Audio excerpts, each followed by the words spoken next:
हम डिस्कस करने वाले हैं advantage and disadvantage of post tensioning method. तो लास्ट लेक्चर में हमने डिस्कस किया था पोस्ट टेंशनिंग मेथड के बारे में, कॉन्सेप्ट समझा और उसके जो स्टेप्स रहते हैं, प्रोसीजर स्टेप्स रहते हैं जो हमने देखा। पोस्ट टेंशनिंग मेथड में हम कैसे किसी सेक्शन को pre stressing post tensioning method से हम प्री स्ट्रेस करते हैं। ठीक है जी। तो अब हम डिस्कस करने वाले हैं advantage and disadvantage of post tensioning method. तो पोस्ट टेंशनिंग मेथड के सबसे पहले हम एडवांटेज के बारे में जानेंगे, क्या एडवांटेज रहती हैं पोस्ट टेंशनिंग मेथड की। तो बोथ अगर हम बात करें कास्टिंग सीटू की और प्री कास्ट मेंबर की, तो दोनों सूरतों में हम पोस्ट टेंशन मेथड से हम यहाँ पे जो कास्ट कर सकते हैं हमारे मेंबर्स को। तो सबसे पहले बात करते हैं both cast in situ, cast in situ and precast members can be constructed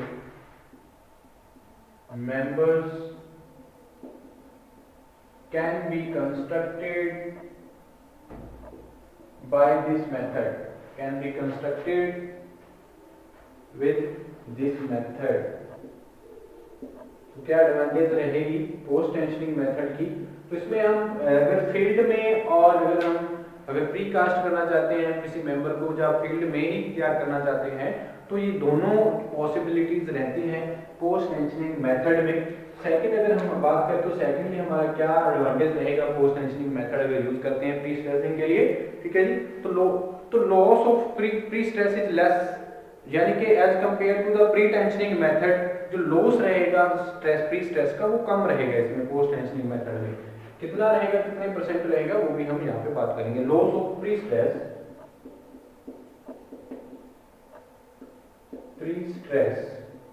is less, यानी कि 15% कम रहेगा, इज लेस 15% रहेगा हमारा इसमें pre stress is compared to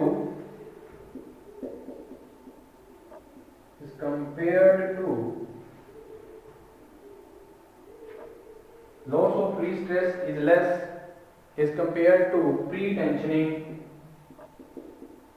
method। तो pre-tensioning method में 25% जो हमारा लॉस रहता है pre-stresses का, तो इसमें हमारा क्या है 15% ही लॉस रहेगा। ठीक है जी। तो ये बात आप यहाँ पे ध्यान रखिए। और क्या हमारे जहाँ पे एडवांटेज रहेंगी पोस्ट टेंशनिंग मेथड के लिए। तो there is no limit of casting as the method can be applied at site also. There is no limit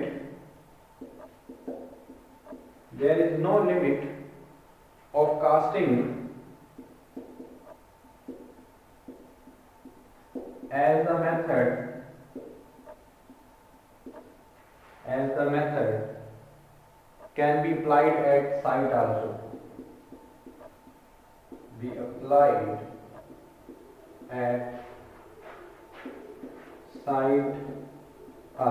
ठीक है जी। तो इसमें बात ध्यान दीजिए। तो जो हमारा कास्टिंग करने की, मेंबर कास्ट करने की जो बात है, तो इसमें कोई लिमिट नहीं है, हम कितने भी यहाँ पे मेंबर को कास्ट कर सकते हैं। इस मेथड को क्योंकि हम साइट पे भी हम यूज कर सकते हैं, तो पोस्ट टेंशनिंग मेथड से हम कास्ट कर सकते हैं हमारे मेंबर्स को। ठीक है जी। तो ये हमारे क्या है एडवांटेज रहती हैं पोस्ट टेंशनिंग मेथड अगर हम यूज करें। तो अगर हम बात करते हैं डिसएडवांटेज की, तो डिसएडवांटेज क्या रहेंगी पोस्ट टेंशनिंग मेथड के लिए। ठीक है जी। तो disadvantage of post tensioning method,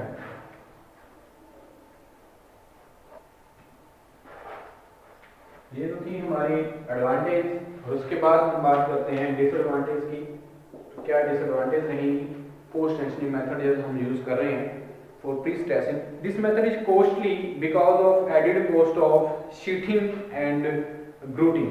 तो ग्रूटिंग और शीथिंग करते हैं तो इसकी वजह से क्या होगा, जो कॉस्ट है वो बढ़ जाती है। ठीक है जी। तो इसमें क्या है, the method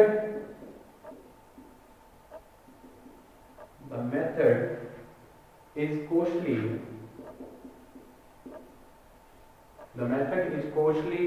because of added sheeting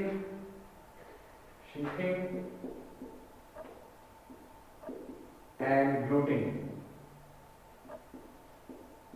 और क्या डिसएडवांटेज रहती हैं?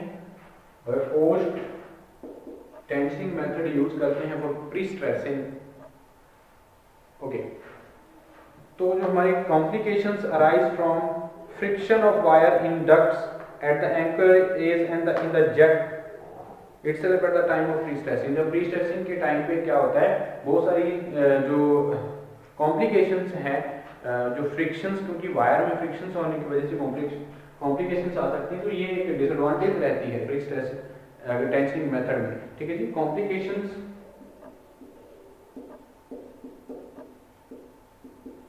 arises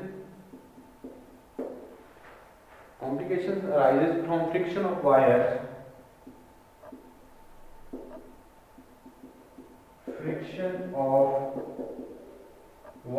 ठीक है, तो ये भी क्या है, डिसएडवांटेज रहती है जब हम पोस्ट टेंशनिंग यूज करें। वायर्स इन द डक्ट्स, ठीक है जी। और क्या डिसएडवांटेज रहेगी जब हम पोस्ट टेंशनिंग मेथड को यूज कर रहे हैं? ओके, तो कास्ट इन सिटू की अगर बात करते हैं, यहाँ पे ये हमारी डिसएडवांटेज रहती हैं। तो हमारा जो यूज है इसमें पोस्ट टेंशनिंग मेथड का, तो cast in situ pre cast construction can be done with the post tensioning method, large span bridge and buildings are possible. तो यहाँ पे जो यूज रहता है पोस्ट टेंशनिंग मेथड का, इसमें क्या रहेगा, हम कास्ट इन सिटू और प्री कास्ट कंस्ट्रक्शन दोनों ही पॉसिबल हैं। ठीक है जी, इसमें क्या, अगर हम पोस्ट टेंशनिंग मेथड के यूज की बात करें तो हम प्री टेंशनिंग जो कास्ट इन सिटू और प्री कास्ट मेंबर है हम कंस्ट्रक्ट कर सकते हैं इसमें। और ज़्यादा हम अगर बात करें पोस्ट टेंशनिंग मेथड के बारे में, तो लार्ज स्पैन ब्रिजेस के लिए और बिल्डिंग जो रहती है हमारी, उसके लिए हमारा पोस्ट टेंशनिंग मेथड क्या है, पॉसिबल रहता है। ठीक है जी, तो ये हमारा यूज रहेगा पोस्ट टेंशनिंग मेथड में। ओके, तो उसके बाद हम बात करते हैं प्री टेंशनिंग मेथड और पोस्ट टेंशनिंग मेथड में कंपैरिजन क्या रहता है, क्या डिफरेंसेस रहते हैं हमारे, तो उसके बारे में भी जान लेते हैं। प्री टेंशनिंग मेथड और पोस्ट टेंशनिंग मेथड के डिफरेंसेस के बारे में। ठीक है, हमारा नेक्स्ट टॉपिक रहेगा डिफरेंसेस बिटवीन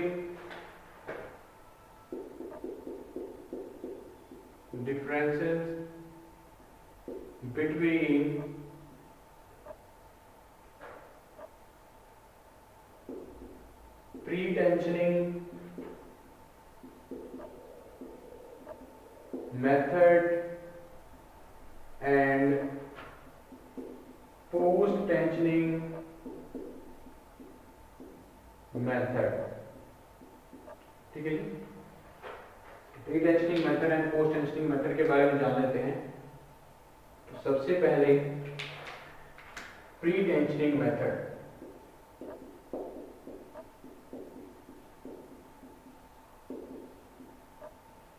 क्या कंपैरिजन रहेगा। दूसरा क्या है हमारे पास, पोस्ट टेंशनिंग मेथड।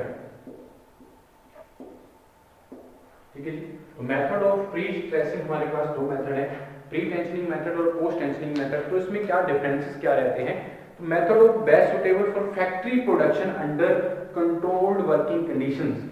हमारे पास बेस्ट मेथड कौन सा है, अगर फैक्ट्री प्रोडक्शन की बात करें तो प्री टेंशनिंग मेथड हम ज्यादा सुटेबल मानते हैं। ठीक है जी, फैक्ट्री प्रोडक्शन के लिए।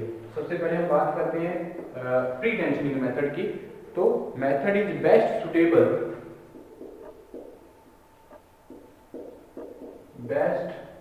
Suitable for factory production. ठीक है जी, तो फैक्ट्रीज प्रोडक्शन के लिए ये ज्यादा सुटेबल है अंडर कंट्रोल्ड कंडीशन,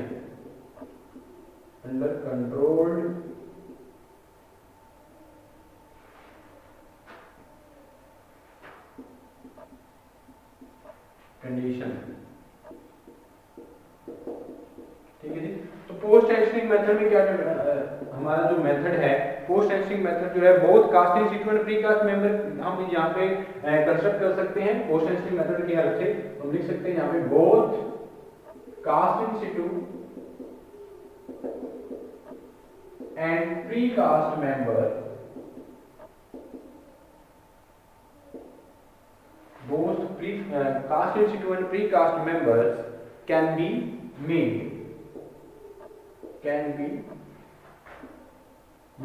और क्या डिफरेंसेस रहेंगे हमारे प्रीकास्ट और प्री टेंशनिंग मेथड और पोस्ट टेंशनिंग मेथड में? तो यहाँ पे जो लॉसेस ऑफ प्री स्ट्रेस है वो ज्यादा रहता है प्री स्ट्रेसिंग में, प्री टेंशनिंग मेथड में। तो loss of pre stresses is more, यानी कि 25% यहाँ पे प्री स्ट्रेसेस का लॉस रहेगा। यहाँ पे प्री स्ट्रेसेस का जो लॉस रहेगा वो कम रहता है। Pre stresses, loss of pre stresses less, loss of pre stresses less, यानी कि 15%, केवल 15% ही यहाँ पे क्या रहेगा, लॉस ऑफ स्ट्रेसेस रहेगी। और प्री टेंशनिंग की बात करते हैं मेथड, प्री टेंशनिंग मेथड में अगर कहेंगे तो जो हमारा साइज ऑफ मेंबर है यहाँ पे रिस्ट्रिक्टेड रहता है, ठीक है जी। Size of member is restricted. तो इसमें जो साइज है मेंबर का, क्योंकि अगर रिस्ट्रिक्टेड नहीं तो हैवी लोड हो जाएगा, तो स्लेंडर मेंबर होगा तो स्लेंडर मेंबर ज्यादा यहाँ पे अगर लॉन्ग स्पैन रहेगा तो उसमें डिफिकल्टी रहती है ट्रांसपोर्ट में। तो इसलिए क्या रहेगा, जो हमारा मेंबर रहेगा उसका साइज है वो रिस्ट्रिक्टेड रहता है प्री टेंशनिंग मेथड में, ठीक है जी, प्री टेंशनिंग मेथड में। ओके, तो उसके बाद अगर हम बात करें पोस्ट टेंशनिंग मेथड की, तो पोस्ट टेंशनिंग मेथड में जो साइज की बात करते हैं, जो मेंबर के साइज के रहेंगे, तो a method of applicable for cast in situ, therefore any size of member can be casted, ठीक है जी। Any size of member can be casted. तो इसमें कोई भी साइज का जो मेंबर है हम कास्ट कर सकते हैं पोस्ट टेंशनिंग मेथड में। तो इसलिए हमारे जो लॉन्ग ब्रिज हैं या बिल्डिंग्स हैं उसके लिए पॉसिबल रहता है हमारा पोस्ट टेंशनिंग मेथड। और उसके बाद अगर हम बात करें प्री टेंशनिंग मेथड की, तो प्री टेंशनिंग मेथड में जो हमारा मेथड है ये सिंपल और इकोनॉमिकल रहता है, ठीक है जी। This method is simple and economical. और अगर हम बात करते हैं पोस्ट टेंशनिंग मेथड में, तो इसमें जो ये मेथड है इन्वॉल्व कॉस्ट ऑफ शीटिंग्स की कॉस्ट भी ये और ग्रूटिंग की कॉस्ट भी इन्वॉल्व रहती है। तो इसलिए जो कॉस्ट है प्री टेंशनिंग मेथड से ज्यादा रहती है इसकी पोस्ट टेंशनिंग मेथड में, ठीक है जी। तो हम लिखेंगे दिस मेथड involves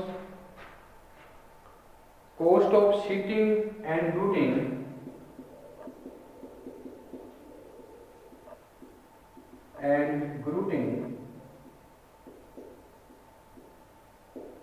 तो इसमें शीटिंग और ग्रूटिंग जो करते हैं हम, तो उसका कॉस्ट भी यहाँ पे इन्वॉल्व होता है। तो इसलिए इसकी जो कॉस्ट है ज्यादा रहती है, hence costly than the pre tensioning method.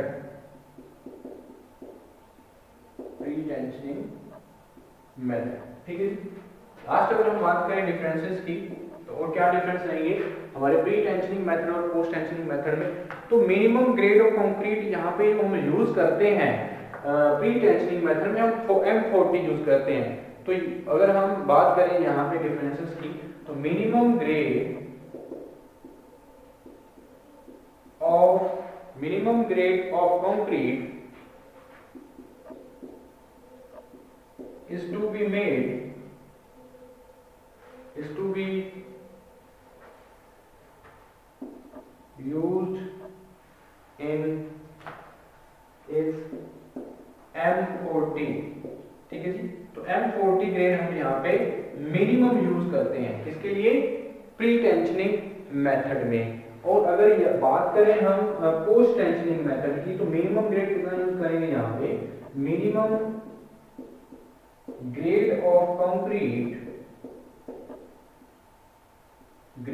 concrete is to be used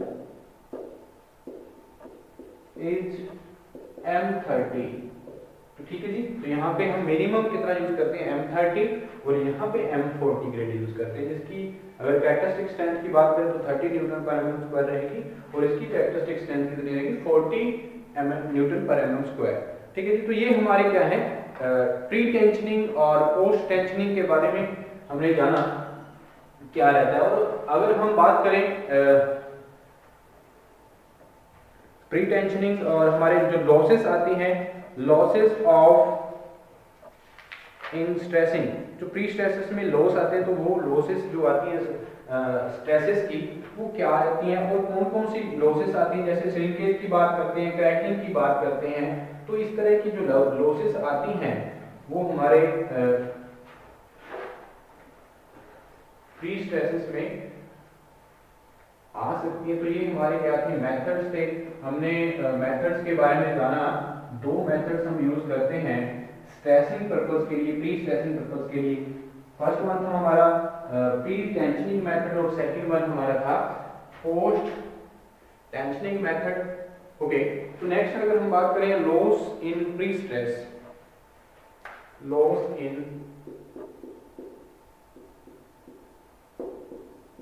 pre stress, ठीक है जी। तो प्री स्ट्रेस में लॉसेस क्या क्या आती हैं और क्या है इसके बारे में। तो प्री स्ट्रेसिंग फोर्स अप्लाई करते हैं हम मेंबर पे, तो इसमें ये जो है कांस्टेंट नहीं रहती है। ठीक है जी, जब भी हम प्री स्ट्रेसिस फोर्सेस अप्लाई होती है मेंबर पे ये कांस्टेंट नहीं रहेंगी। ठीक है जी, तो but decreases with passage of time, तो जैसे जैसे टाइम इंक्रीज होगा तो उसी तरह से ये डिक्रीज होती जाएंगी। The amount of pre-stressing force which gets reduced with the passage of time is known as loss of pre-stress। ठीक है जी, तो loss of pre-stress टर्म क्या रहेगी इसके बारे में जाने। The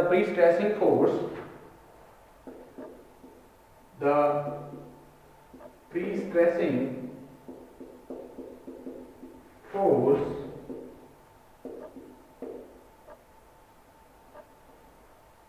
the pre-stressing force applied to the member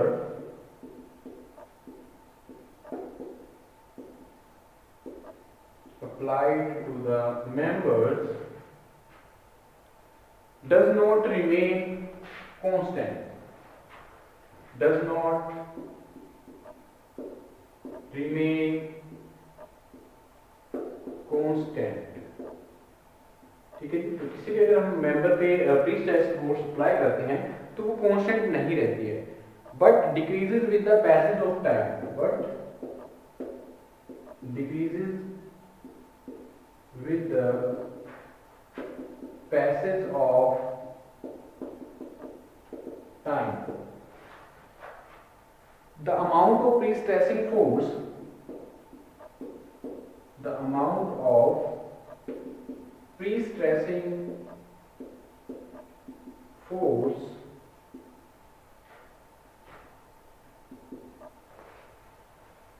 which gets reduced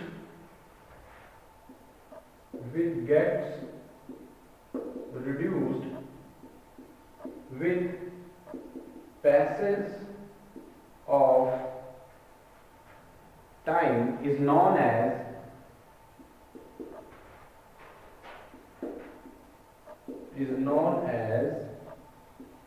loss in pre-stress।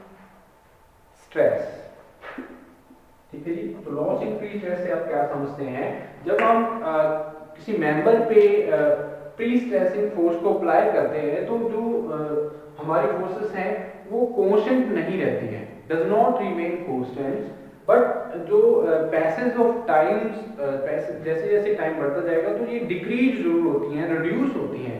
जितना अमाउंट है हमारे प्री स्ट्रेसिंग फोर्सेस का वो रिड्यूस होता है with the passage of time. तो इसी टर्म को हम क्या बोलते हैं, लॉस इन प्री स्ट्रेस। जब टाइम के अकॉर्डिंग टाइम जैसे जैसे पास होगा तो ये हमारे जो स्ट्रेसेस हैं वो क्या होती हैं, कम होती है, रिड्यूस होती हैं। तो इसी टर्म को हम क्या बोलते हैं, लॉस इन प्री स्ट्रेस। तो लॉस इन प्री स्ट्रेस का यहाँ पे अगर बात करें तो इसे होगा क्या, A loss of pre-stress will affect the stress distribution on the section of member। तो तो स्ट्रेस डिस्ट्रीब्यूशन जो है उस पे बहुत बड़ा इफेक्ट डालती हैं लॉस इन स्ट्रेसेस। ठीक है जी। तो जो हमारे मेंबर हैं, तो मेंबर में अगर हम बात करें लॉस इन प्री स्ट्रेसेस का, तो जो हमारी प्री स्ट्रेसेस हैं, loss of pre stresses, loss of pre-stress will affect the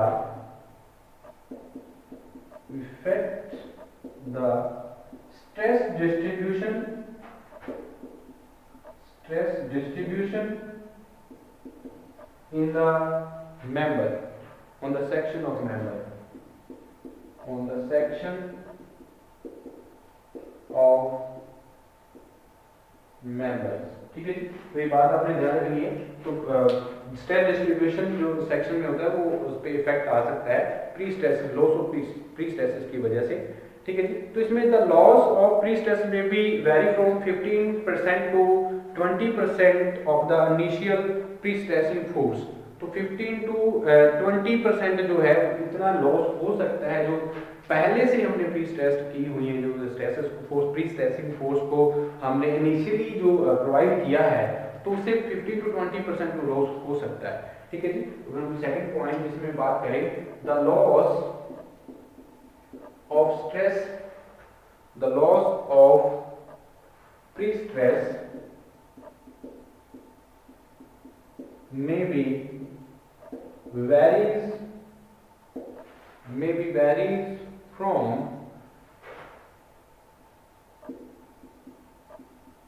15% to 20%, 15% to 20% of the initial pre-stressing force, of the initial pre-stressing force. ठीक है। तो ये बात भी आप ध्यान रखिए, प्री स्ट्रेसिंग फोर्स है हमारे, ये 15 टू 20% इसका जो लॉस है हो सकता है हमारे as compared to initial pre stressing force. ठीक है जी। और उसके बाद अगर हम बात करें loss of pre stress is 18 to 20% in pre tensioning system.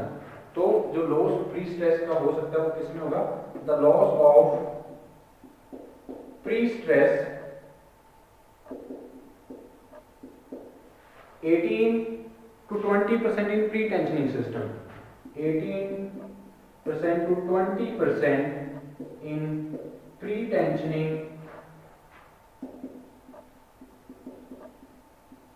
system। अगर प्री टेंशनिंग सिस्टम से अगर हमने कोई सेक्शन को कंस्ट्रक्ट किया है तो उसमें लॉस जो आएगा वो 18% टू 20% होगा। अगर हम पोस्ट टेंशनिंग सिस्टम की बात करते हैं तो उसमें 15 टू 18% रहेगा। The loss of pre stress 15% to 18% in post tensioning system. ठीक है जी। तो पोस्ट टेंशनिंग सिस्टम में हमारा लॉस रहेगा इसमें 15% टू 18% हो सकता है according to the passage of time. और उसके बाद अगर हम बात करें, it is therefore necessary to estimate the probable loss of pre-stress that may be incurred in the pre-stressed member. Loss of pre-stresses may take place in the pre-stressed complete member due to many reasons। तो बहुत सारे reasons रहते हैं जो हमारा loss in pre stress होता है। ठीक है जी। हमारे मेंबर्स में तो चाहे प्री टेंशनिंग मेथड से हमने कंस्ट्रक्ट किया हो, चाहे पोस्ट टेंशनिंग मेथड हमने यूज किया हो। ठीक है जी।